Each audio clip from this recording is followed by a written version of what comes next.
Welcome friends. Now we are going to discuss some aspects in connection with statistical inference. Consider a large group of individuals. Assume one particular characteristic of this large group is to be studied. For example, we have to study the marks scored in statistics paper by the students who passed BSc Mathematics examination of a particular university last year. Here we are considering the large group of students who wrote the BSc Mathematics examination under that university, and we are focusing on the marks obtained by these students in statistics. Now, we are going to conduct a statistical investigation on the marks scored in statistics paper by the students who passed BSc Mathematics examination of this university last year. The large group of students considering here is referred to as the population under investigation. Let X denote the marks scored in statistics by a student of the group. Corresponding to each individual of the population, we get a number denoting the marks obtained by that student in statistics paper. The set of such numbers are called the statistical population. This statistical population is the set of admissible values of the variable x, that is the marks. The probability distribution of the values of x is known as the distribution of this statistical population, or simply saying population onwards. Any function of the statistical population or population values are called population parameter. For example, mean, variance, median, etc. of the variable considered. The range of variation of a parameter is its parameter space. The process of making inference about the unknown aspects of the population based on samples taken from the population is known as statistical inference. The unknown aspects may be the form of the probability distribution of the population or values of the parameters, that is function of population values involved, or both. Consider a random sample taken from the population, then the function of sample values like sample mean, sample variance, sample moments, etc. are known as statistic. Theory of statistical inference is classified into 1. Theory of estimation and 2. Theory of testing of hypothesis. Theory of estimation again subdivided as follows: point estimation and interval estimation. Estimation of parameters. Professor R. A. Fisher, father of modern statistics, found the theory of estimation. Point estimation of parameter involves estimating the unknown value of the parameter involved in a probability distribution using the sample taken from the corresponding population. Interval estimation deals with the determination of the intervals which contains the unknown parameters with a specified probability based on the samples taken from the population. Now, we start our discussion with point estimation, estimators and their desirable properties. Point estimation. Consider a population corresponds to the random variable x. Let us assume x follows a particular probability distribution with PDF or PM of f of x theta 1, theta 2, etc. theta n, where theta 1, theta 2, etc. theta n are the parameters involved. To get the complete picture of the probability distribution, one has to get the values of the parameters involved. In point estimation, on the basis of the random sample taken from the population, different numbers are suggested as the values of the unknown parameters. The function of sample values called statistic, which gives a good approximation for the required parameter, is called as an estimator of that parameter, and the particular value of the estimator is known as the estimate. For example, to estimate population mean, sample mean is taken as an estimator and the value of the sample mean from a particular sample is the estimate of population mean. Now, we are moving to some desirable properties of a good estimator. An estimator of a particular parameter is said to be a good estimator if it satisfies some or all of the following desirable properties. They are: number 1, unbiasedness, consistency, sufficiency, and for efficiency. We can consider them one by one. First one, unbiasedness. Let x1, x2, etc., xn are random samples taken from a population with unknown parameter theta. The samples are x1, random sample x1, x2, etc., xn taken from a population. The population is considered as with unknown parameter theta. The statistic Tn, which is a function of the sample x1, x2, etc., xn, is said to be an unbiased estimator of theta if expectation of Tn equal to theta for every theta in its parameter space.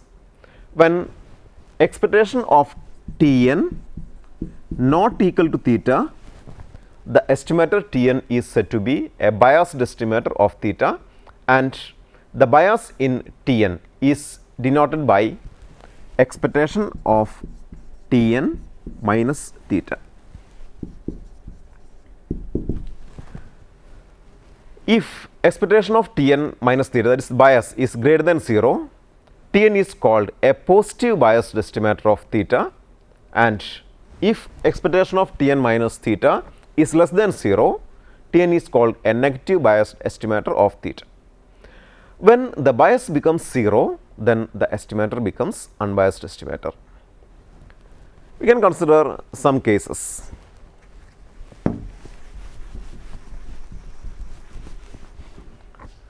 Number 1, a random sample x1, x2, etc., xn is taken from a normal population with mean mu.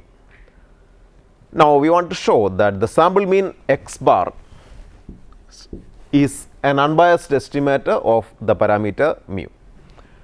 The sample, random sample x1, x2, etc., xn is taken from normal population with mean mu. Since the sample is taken from a population with the mean mu, expectation of x1 equal to expectation of x2, etc., equal to expectation of xn, all are equal to mu. X bar is x1 plus x2, etc., plus xn, all divided by n.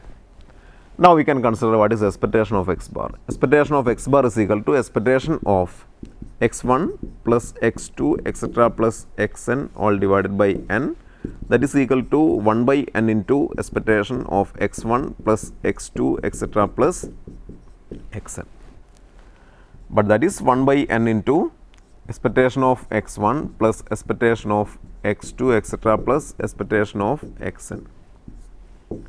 That is 1 by n into mu plus mu, etc., plus mu, that is 1 by n into n mu, that is equal to mu. That means we are getting expectation of x bar is equal to mu, that is expectation of this statistic x bar, that is equal to the parameter mu.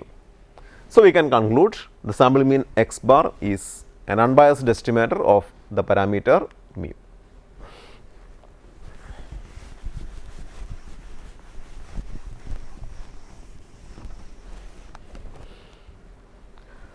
Unbiased estimator for a parameter need not be unique. For example, in the above case, consider the first two observations x1 and x2 only. Then you can consider a statistic t equal to x1 plus 2x2 all divided by 3. Now, we can check what is expectation of t.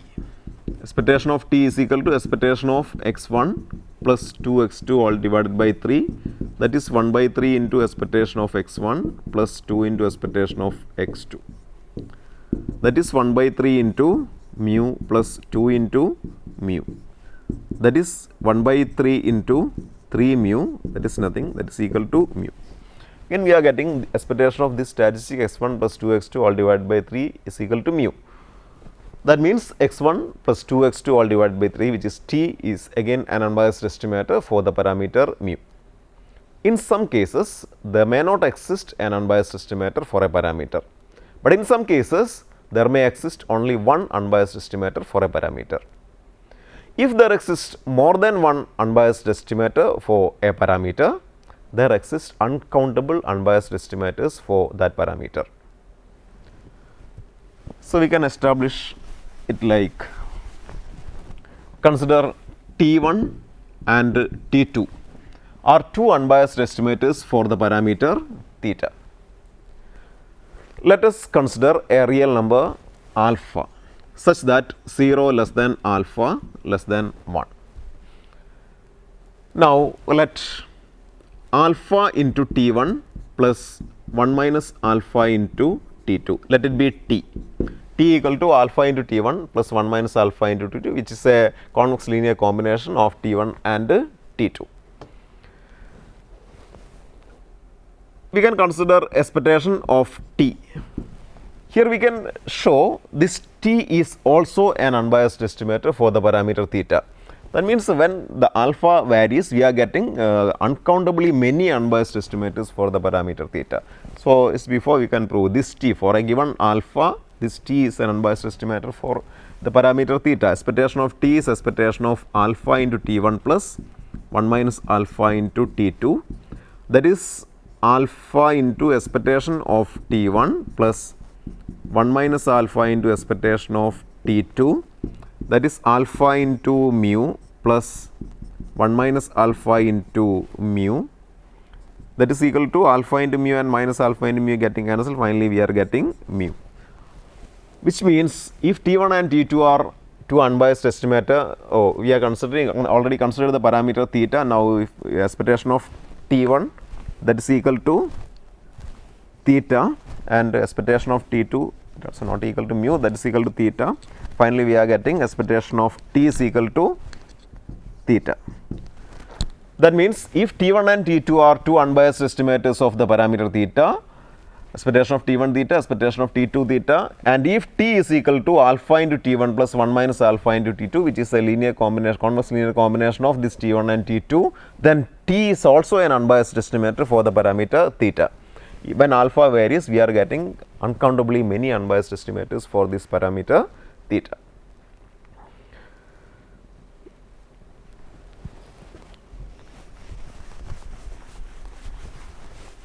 Next, we consider a random sample x1, x2, etc. xn is taken from a normal population with the mean mu and standard deviation 1. Normal population with the mean mu and standard deviation 1. To show that T equal to 1 by n sigma xi square, we are considering a statistic T. The random sample is x1, x2, etc. xn taken from this population, and the function of this random sample, that is considered as T, which is 1 by n sigma xi square. We can prove this is an unbiased estimator of mu square plus 1. To prove this T is an unbiased estimator of mu square plus 1, we want to establish that this expectation of T equal to mu square plus 1. For that,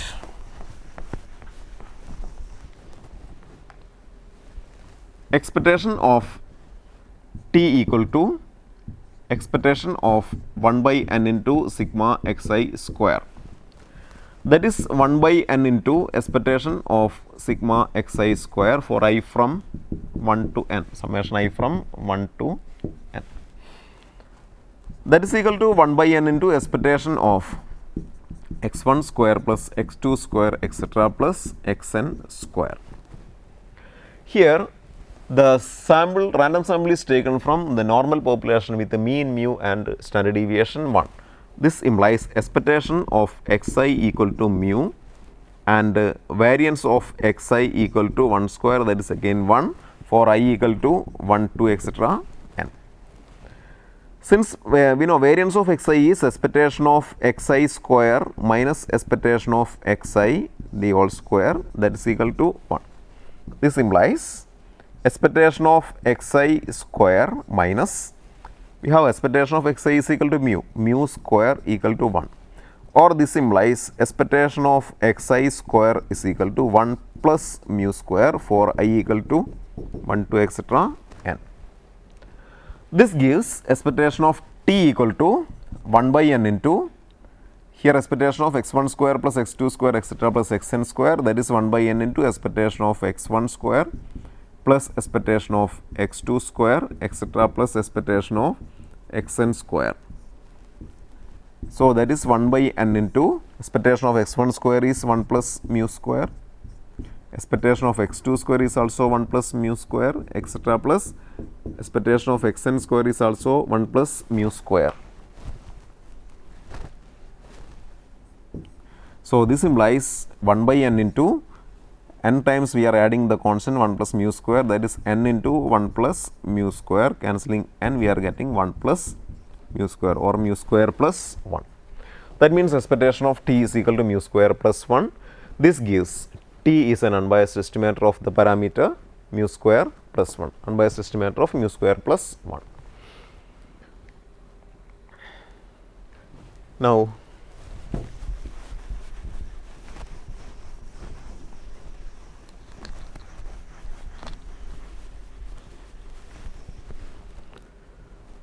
we consider another random sample x1, x2, etc. xn from normal mu sigma.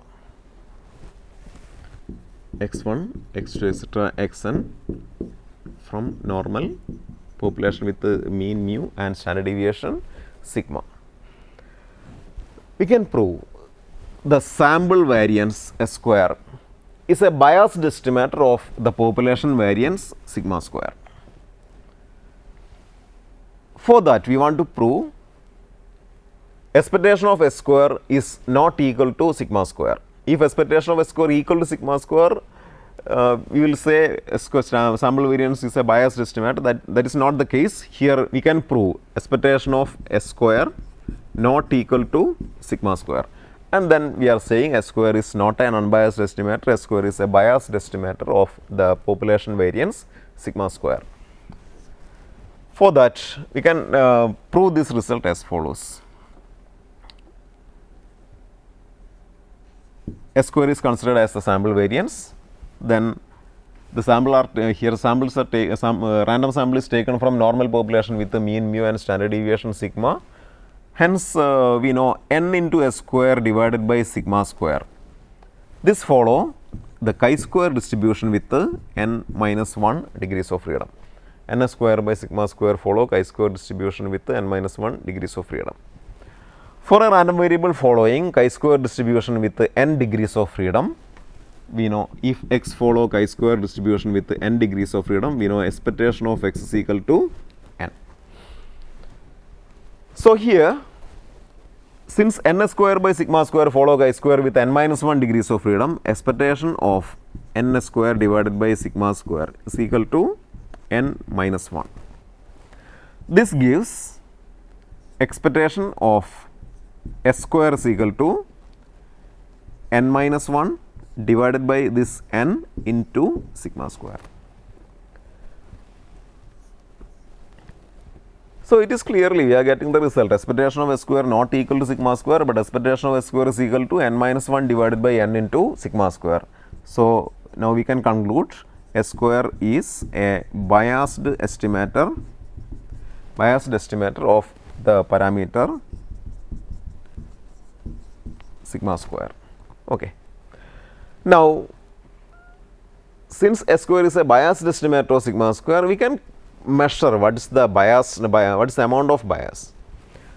That is bias involving in S square as a estimator of the parameter sigma square is expectation of S square minus sigma square. But we know expectation of S square is n minus 1 divided by n into sigma square. So, bias is expectation n minus 1 by n into sigma square minus sigma square. That is sigma square and sigma square getting cancelled. So, minus sigma square divided by n. Bias is minus sigma square by n. So, it is sample variance is a negative biased estimator for the parameter sigma square. Now, again we can observe that if n is becoming large, that means number of sample becoming large, this bias, that is minus sigma square by n is will tend to 0. That means, as n becoming very large tending to infinity, this minus biasness, that is minus sigma square by n is tending to 0. That means, biasness will become 0. That means, as the sample variance S square will become an unbiased estimator, S square will become an unbiased estimator of the parameter sigma square. Now, S square is in such a situation, S square is said to be an asymptotically unbiased estimator for the parameter sigma square. Square is always not an unbiased estimator of sigma square, but the sample variance is asymptotically unbiased for the parameter sigma square.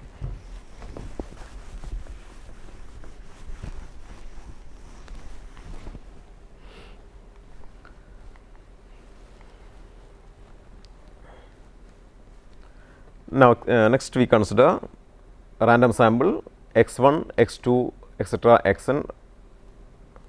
Now, random sample x1, x2 and x3 of size 3 from a normal population with the unknown mean mu.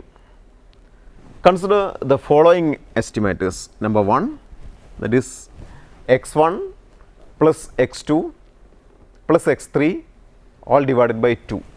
x1 plus x2 plus x3 all divided by 2, let it be t1, and number 2 t2, that is equal to 2x1 plus x2 plus lambda 2x1 plus x2 plus lambda x3 all divided by 3. These are the two estimators considered, t1 and t2. Now, we want to find the value of lambda if t2 is an unbiased estimator of the parameter mu. Sample are taken from normal population with unknown mean mu. First problem is to find the value of lambda if t2 is an unbiased estimator of the parameter mu. Second one, it is to test or it is to check whether t1 is an unbiased estimator of the parameter mu. First of all, we are considering this case to find the value of lambda. So, it is given t2 is an unbiased estimator of the parameter mu. That means, expectation of t2 is equal to mu. This implies expectation of 2x1 plus x2 plus lambda x3 all divided by 3 is equal to mu. Using this result, you want to identify the value of lambda.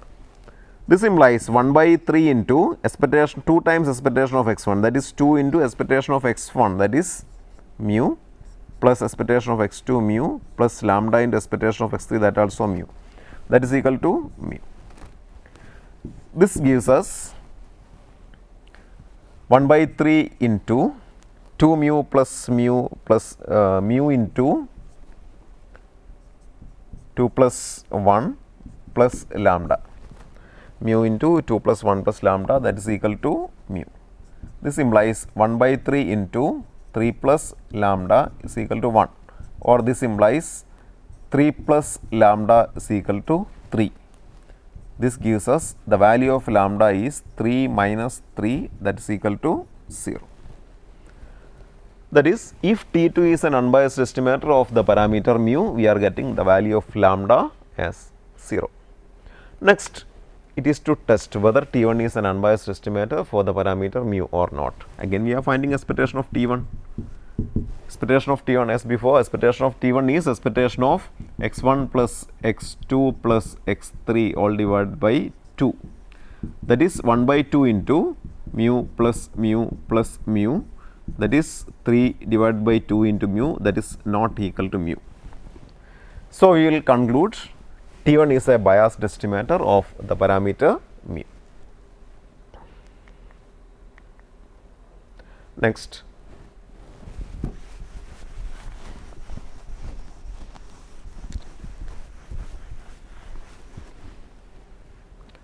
for the random sample x1, x2, etc., xn taken from binomial 1p, that is Bernoulli distribution, show that t into sample x1, x2, etc., xn drawn from binomial 1p.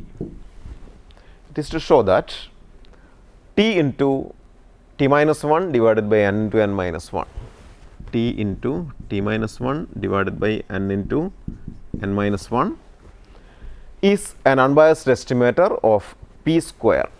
It's an unbiased estimator of p square where t equal to summation I from 1 to n xi. Okay. This is the case. Random sample taken from Bernoulli population, that is binomial 1p. So, x1 is taking the value 0 with the probability q, or x1 can take the value 1 with the probability p, or in general xi can take the value 0 with the probability q and 1 with the probability p. Now, t is summation I from 1 to n xi. They are random sample, so they are independent. So, summation of I from 1 to n xi, that means summation of n independent Bernoulli random variable. So, we know t follow binomial distribution with the parameters n and p. Now, we want to prove t into t minus 1 by n into n minus 1 is an unbiased estimator of the parameter p square.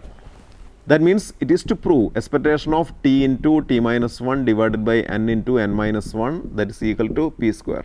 If we can prove this, it is established, that is t into t minus 1 by n into n minus 1 is an unbiased estimator of p square.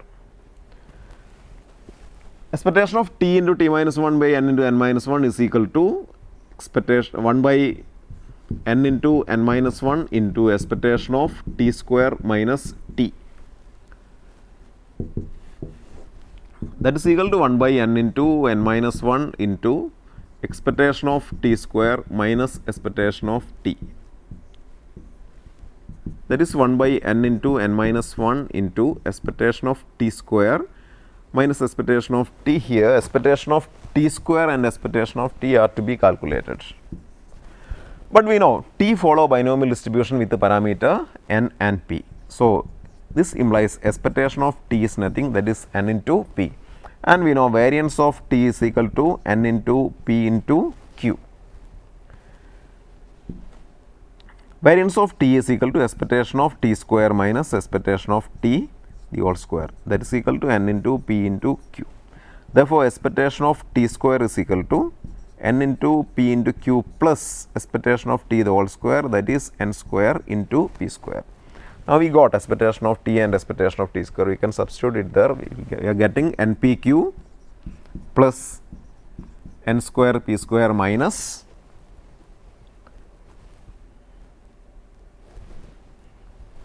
expectation of t square, that is npq plus minus expectation of t is n into p. So, this is 1 by n into n minus 1, then npq, np into our q is 1 minus p plus n square p square minus np, that is 1 by n into n minus 1, then np minus np square plus n square p square minus np, that is 1 by n into n minus 1. Then we are getting here this plus np and minus np is getting cancelled, then here remains n square p square minus np square. So, this is 1 by n into n minus 1, then in the numerator we can take out p square, then there remains n square minus n is nothing, that is n into n minus 1 into p square. Now, we can cancel this n into n minus from both from numerator and denominator, finally only p square remains. So, we got the required result, that means expectation of t into t minus 1 divided by n into n minus 1, got it as p square. So, we can conclude this t into t minus 1 by n into n minus 1 as an unbiased estimator of p square. Okay.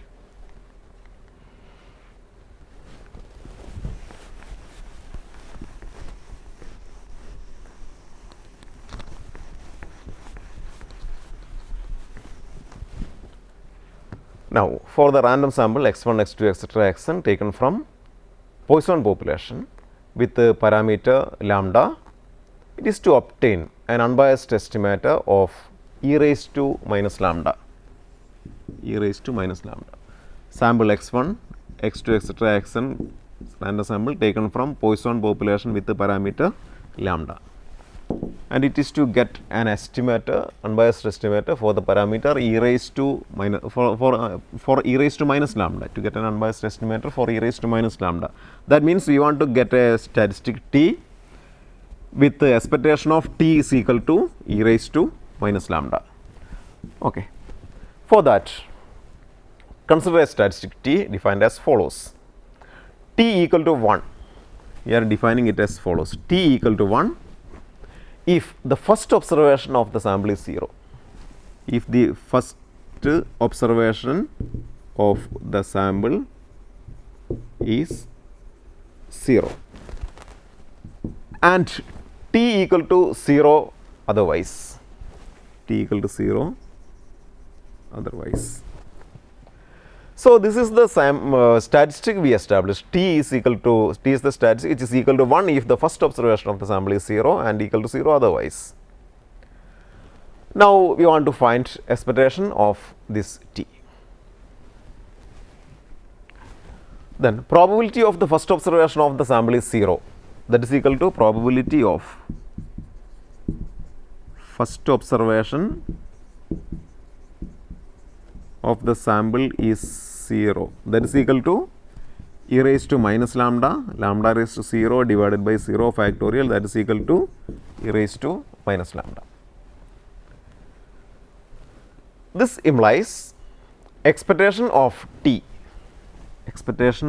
equal to 0 into t is having two possible values 0 and 1. So, expectation of t equal to 0 into probability of 0 plus 1 into probability of t is equal to 1, that is 0 into whatever be this CO0 plus 1 into probability of t is equal to 1, we got it as e raised to minus lambda. So, we are getting e raised to minus lambda.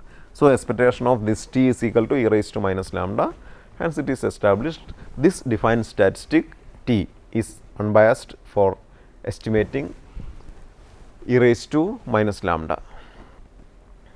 X1, x2, etc. xn, the next one x1, x2, etc. xn.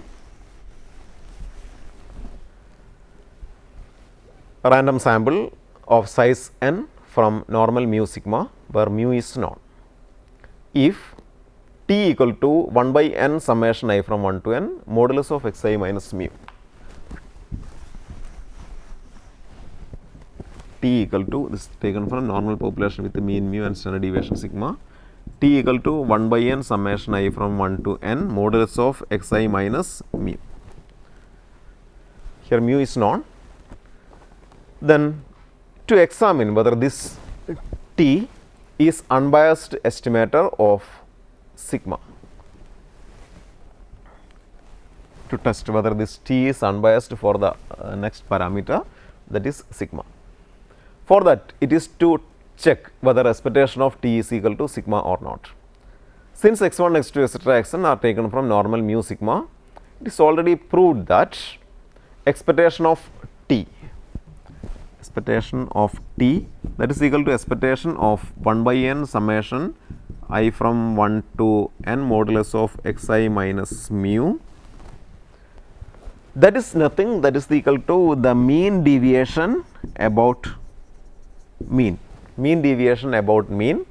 that is nothing, that is equal to root of 2 by pi into sigma. Expectation of the quantity 1 by n summation I from 1 to n modulus of xi minus mu, which is nothing, the mean deviation about mean. So, it is already established root of 2 by pi into sigma. This implies expectation of t not equal to sigma. This we are concluding t is a biased estimator of sigma. Now, from here we can get an unbiased estimator for the parameter sigma. Expectation of t equal to root of 2 by pi into sigma. Then this implies expectation of root of pi by 2 into t, that is root of pi by 2 into expectation of t, that means root of 2 by pi into sigma. Cancelling these two, we are getting this is equal to sigma. That means expectation of root of pi by 2 into t is equal to sigma. So, from here we are getting an unbiased estimator for sigma that is nothing, that is root of pi by 2 into t. This estimator is unbiased for sigma. Okay, now we are moving to discuss the next desirable property, that is consistency. Let x1, x2, etc. xn are random sample taken from a population with unknown parameter theta. The statistic Tn, that is function of x1, x2, etc. xn is said to be a consistent estimator of theta if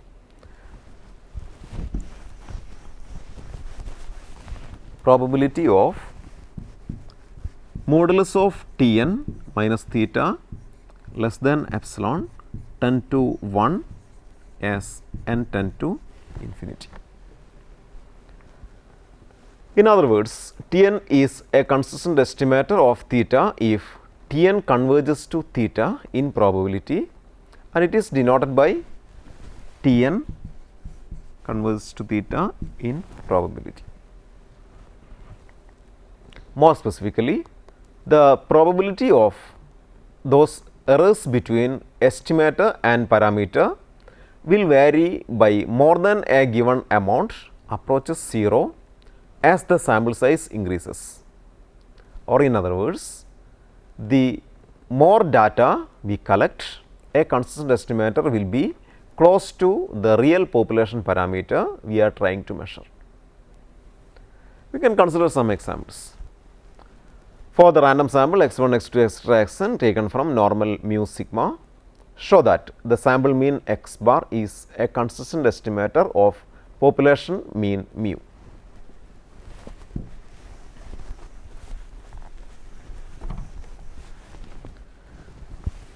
Random sample x1, x2, etc. xn taken from normal mu sigma. It is to establish x bar is a consistent estimator of the parameter mu. That means, we want to prove probability of modulus of x bar minus mu less than epsilon tends to 1 as n tend to infinity. To prove this, we are considering, or we are using the help of Chebyshev's inequality, in which we are considering the statistic T. Then the inequality says probability of modulus of x bar minus expectation of x bar less than T into standard deviation of x bar is greater than 1 minus 1 divided by T square. Here, expectation of x bar is equal to mu. We already proved x bar is an unbiased estimator of the parameter mu. So, we got expectation of x bar is equal to mu. And next, standard deviation of x bar, that is standard deviation of x bar we can establish it as sigma divided by root n. This can be established as variance of x bar is equal to variance of 1 by n sigma xi, that is 1 by n square into variance of x1 plus x2 etc. plus xn, that is 1 by n square into variance of x1 plus variance of x2 plus etc. plus variance of xn, since they are random sample, that is 1 by n square into sample taken from normal mu sigma. So, variance of x1, that is sigma square, plus variance of x2 sigma square etc. plus variance of xn also sigma square, that is 1 by n square into n sigma square, or this is equal to sigma square divided by n. This implies standard deviation of x bar is equal to sigma divided by root n. Okay. So, we got the expectation of x bar and standard deviation of x bar. So, applying expectation of x bar and standard deviation of x bar, their values in the Chebyshev inequality form, we are getting it as probability of modulus of x bar minus mu less than T into sigma divided by root n is greater than 1 minus 1 by T square.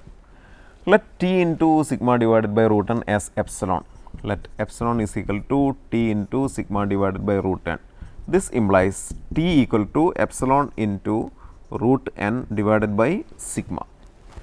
This gives probability of modulus of x bar minus mu less than epsilon is greater than 1 minus 1 divided by t square. 1 divided by t square means 1 divided by n into epsilon square divided by sigma square. That is, the probability is greater than 1 minus sigma square divided by n into epsilon square. Now, as n becoming very large, this quantity subtracted from 1 is becoming 0. That means, this probability of modulus of x bar minus mu less than epsilon is approaching to 1. That means, x bar is a consistent estimator for the parameter mu. In the same way, we can establish many other estimators consistent for many other parameters in the following examples.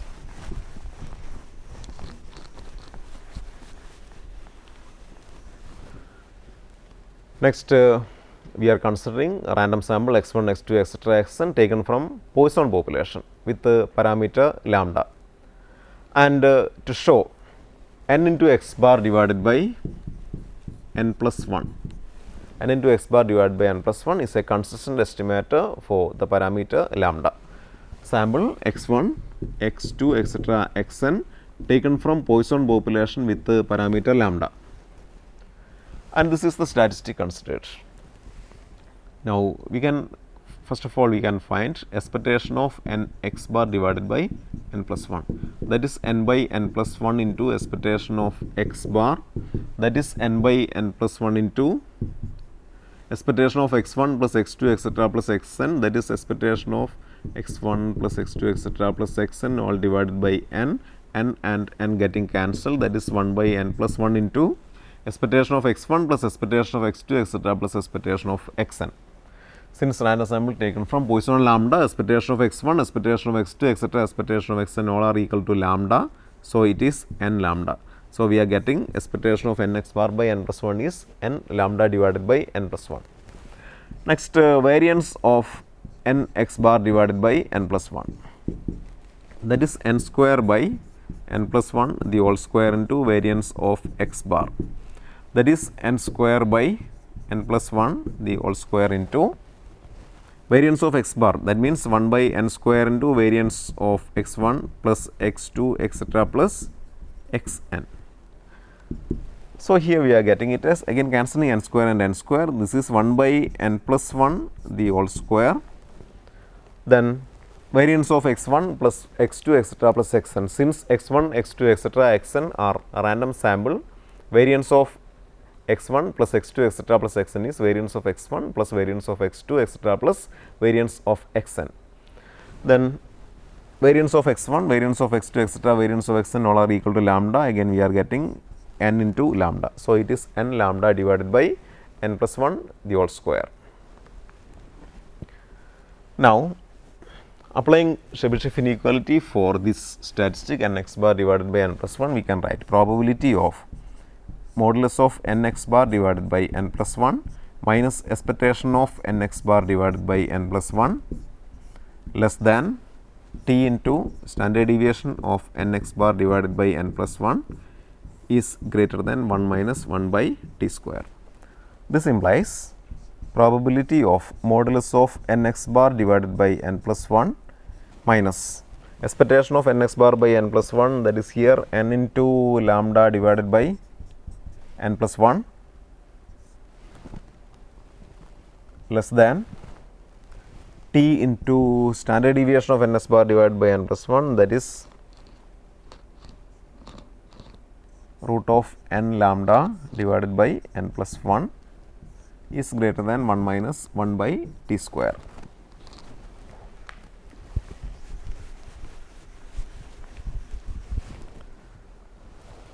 Then,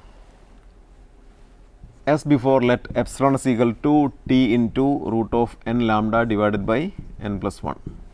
This gives probability of modulus of n x bar divided by n plus 1 minus n into lambda divided by n plus 1 less than epsilon is greater than 1 minus 1 divided by t square, that is 1 divided by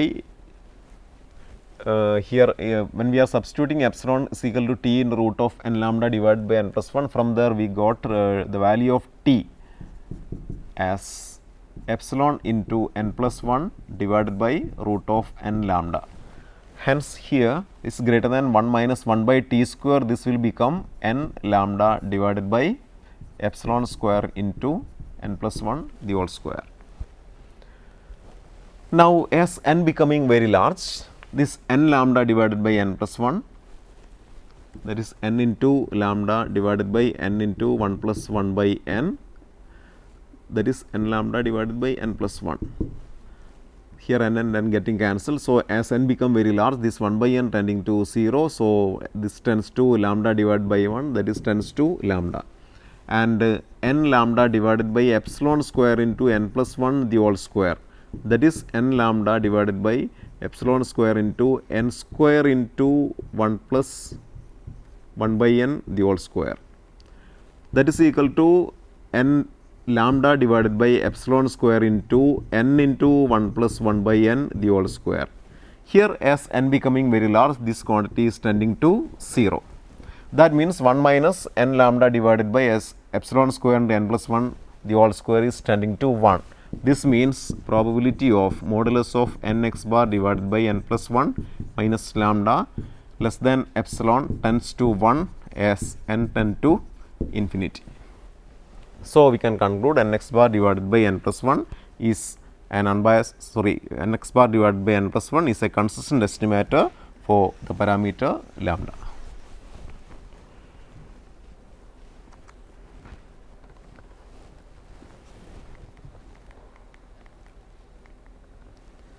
Next, for the random sample x1, x2, etc., xn taken from normal mu sigma, verify whether the sample variance is a consistent estimator of the population variance. We already established sample variance is a biased estimator for the population variance sigma square when the random sample taken from normal mu sigma. Here again we are considering the case x1, x2, etc., xn. It's a random sample taken from normal population with mean mu and standard deviation sigma. Here we are trying to know whether S square is consistent estimator for the parameter sigma square. That means, as the number of sample becoming very large, whether S square is approaching to sigma square or not.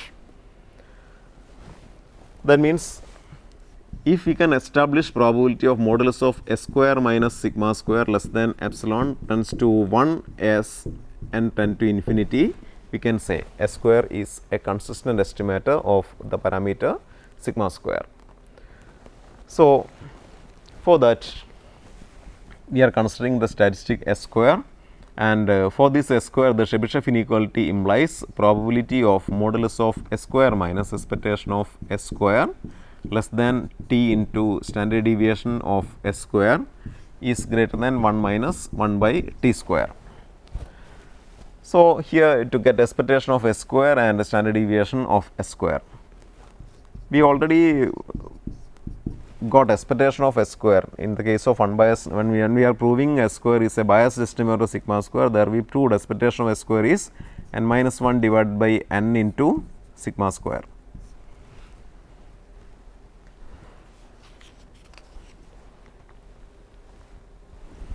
Now, you want to get what is variance of S square. From there, we will get standard deviation of S square. Variance of S square is equal to expectation of S square the square minus expectation of S square the whole square. So, to get expectation of S square, we considered the thing that n square divided by sigma square follows chi-square distribution with n minus 1 degrees of freedom. From there we got expectation of n s square divided by sigma square is equal to n minus 1, and we got expectation of S square is equal to n minus 1 by n into sigma square. And to get variance of a square, we are using the idea that variance of n s square divided by sigma square. That means n square by sigma square follow chi-square distribution with n minus 1 degrees of freedom. Then if a variable follow chi-square distribution with n degrees of freedom, then expectation of that variable is n. That is why here we used expectation of n square by sigma square is equal to n minus 1. Next, if a variable follow chi-square distribution with n degrees of freedom, then variance of that variable is 2n. That is, if x follow chi-square distribution with n degrees of freedom, variance of x is equal to 2 into n. Now, here variance of n square by sigma square is equal to, since n square by sigma square follow chi-square with n minus 1 degrees of freedom, it is 2 into n minus 1. This implies variance of s square, that means, or it is before n square divided by sigma raised to 4 into variance of s square is equal to 2 into n minus 1. This implies variance of s square is equal to sigma raised to 4 divided by n square into 2 into n minus 1.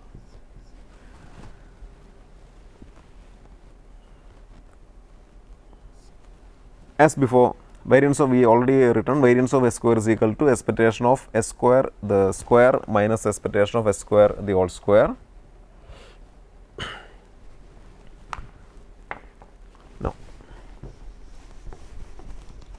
Okay. Since we got variance of s square here, sigma square by n, sigma raised to 4 by n square into 2 into n minus 1, we can directly apply it in Chebyshev inequality. We are getting probability of modulus of s square minus expectation of s square, that is n minus 1 divided by n into sigma square less than t into standard deviation of s square, that is sigma square divided by n into root of 2 into n minus 1 is greater than 1 minus 1 by t square.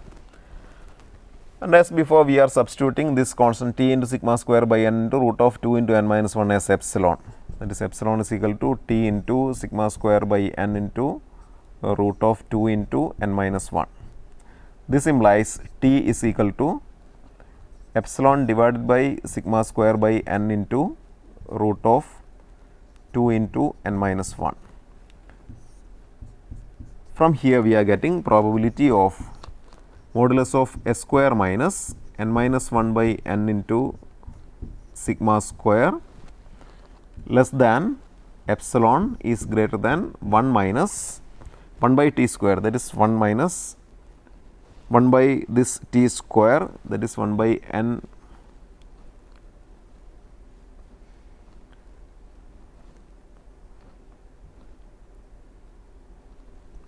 here it is 1 divided by t square, d square means epsilon square divided by n square comes here, sigma square into 2 n minus 1, that is greater than 1 minus sigma square into 2 n minus 1 divided by n square into epsilon square. Now, as n becoming very large, this quantity is tending to 0. This means probability of, and n minus 1 by n into sigma square is tending to sigma square. This gives probability of modulus of s square minus sigma square less than epsilon tends to 1 as n tend to infinity. That is, s square is a, or this gives us s square is a consistent estimator of sigma square, since probability of modulus of s square minus sigma square less than epsilon tends to 1 as n tend to infinity. So, we can conclude it as, even though s square is a biased estimator for the parameter sigma square, but s square is a consistent estimator for the parameter sigma square. That means, as the number of sample is becoming very, very large, the sample variance converges to the value of the population variance. Next, we are establishing some sufficient conditions for consistent estimator. Let the sequence Tn a sequence of estimators of theta, and if expectation of Tn equal to theta or tend to theta as n tend to infinity, and number 2 variance of Tn tend to 0 as n tend to infinity. Then these are the two sufficient conditions for a statistic Tn to become consistent for the parameter theta. It can be established as follows. Then consider the statistic Tn.